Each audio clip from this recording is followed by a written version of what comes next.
Assalamualaikum warahmatullahi wabarakatuh. Kami dari kelompok 6 mata kuliah Ekonomi Pembangunan Ekonomi Syariah 4 semester 6 Fakultas Ekonomi dan Bisnis Islam Institut Agama Islam Negeri Samarinda akan coba membahas sedikit tentang perencanaan pembangunan dalam perspektif Islam. Baik, dalam pembahasan kali ini kita akan membahas 5 poin. Di antaranya yang pertama adalah pembangunan ekonomi, yang kedua filosofi dasar pembangunan ekonomi dalam Islam, yang ketiga, konsep pembangunan ekonomi dalam Islam. Yang keempat, tujuan pembangunan ekonomi dalam Islam. Yang kelima, prinsip pembangunan ekonomi dalam Islam. Langsung saja, slide yang pertama yaitu ekonomi pembangunan merupakan cabang dari ilmu ekonomi yang bersifat terapan atau affiliate ekonomi. Cabang ilmu ekonomi lahir setelah terjadinya Perang Dunia Kedua atau 2 abad setelah lahirnya ilmu ekonomi pada tahun 1776 Masehi. Sementara itu, istilah pembangunan ekonomi atau ekonomi development biasanya dikaitkan dengan perkembangan ekonomi di negara-negara berkembang. Dalam berbagai literatur tentang ekonomi Islam pada dasarnya memandang bahwa pertumbuhan ekonomi adalah bagian dari pembangunan ekonomi. Pertumbuhan ekonomi didefinisikan dengan pertumbuhan terus-menerus dari faktor produksi secara benar yang mampu memberikan kontribusi bagi kesejahteraan manusia. Jadi berdasarkan pengertian ini, maka pertumbuhan ekonomi menurut Islam merupakan hal yang syarat nilai. Suatu peningkatan yang dialami oleh faktor produksi tidak dianggap sebagai pertumbuhan ekonomi jika produksi tersebut. Contohnya misalnya, memasukkan barang-barang yang terbukti memberikan efek buruk dan membahayakan manusia. Baik, selanjutnya yang kedua ada filosofi dasar pembangunan ekonomi dalam Islam. Dasar filosofi pembangunan yang diturunkan dari ajaran Islam ada 4. Yang pertama, tauhid, yang meletakkan dasar-dasar hubungan antara Allah dan manusia dengan sesamanya. Yang kedua ada rububiyah, yang menyatakan dasar-dasar hukum Allah untuk selanjutnya mengatur model pembangunan yang bernafaskan Islam. Yang ketiga ada khalifah, yang menjelaskan status dan peran manusia sebagai wakil Allah di muka bumi. Yang keempat ada tazkiyah.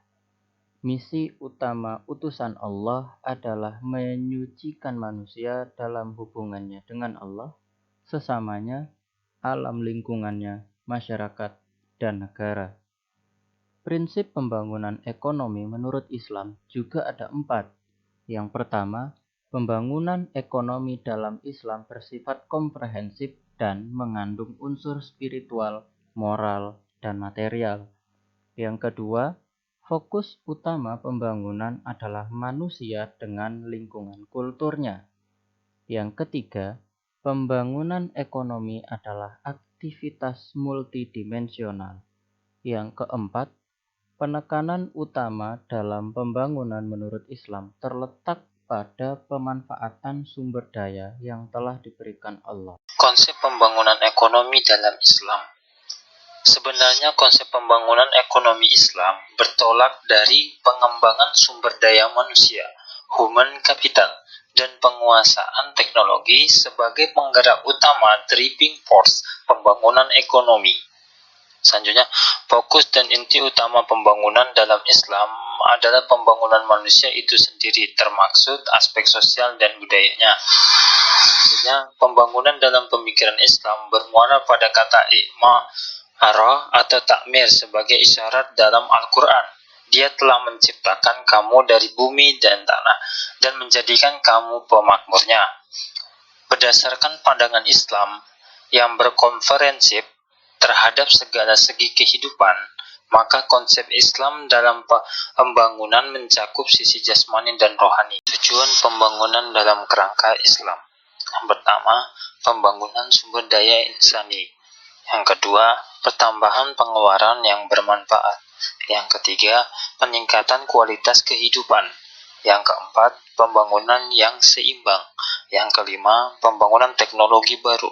Yang keenam, pengurangan ketergantungan terhadap utang luar negeri. Baik, yang terakhir ada prinsip-prinsip pembangunan ekonomi dalam Islam.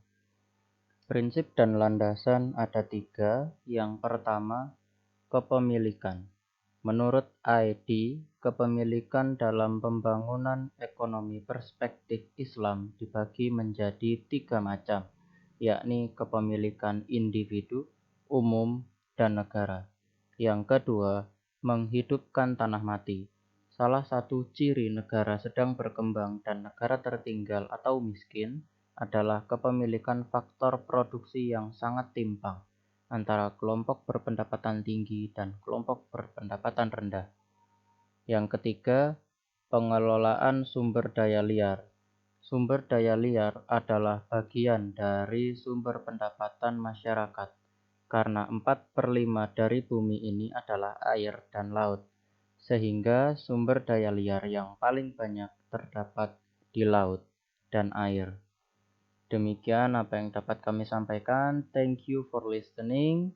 Kelompok 6 Ekonomi Pembangunan AS4 semester 6 mengucapkan terima kasih banyak kepada kalian semua, para teman-teman lokal dan dosen pembimbing atau dosen pengampu Ibu Fenty yang sudah memberikan kami bimbingan dan dukungan untuk menyelesaikan pembahasan ini.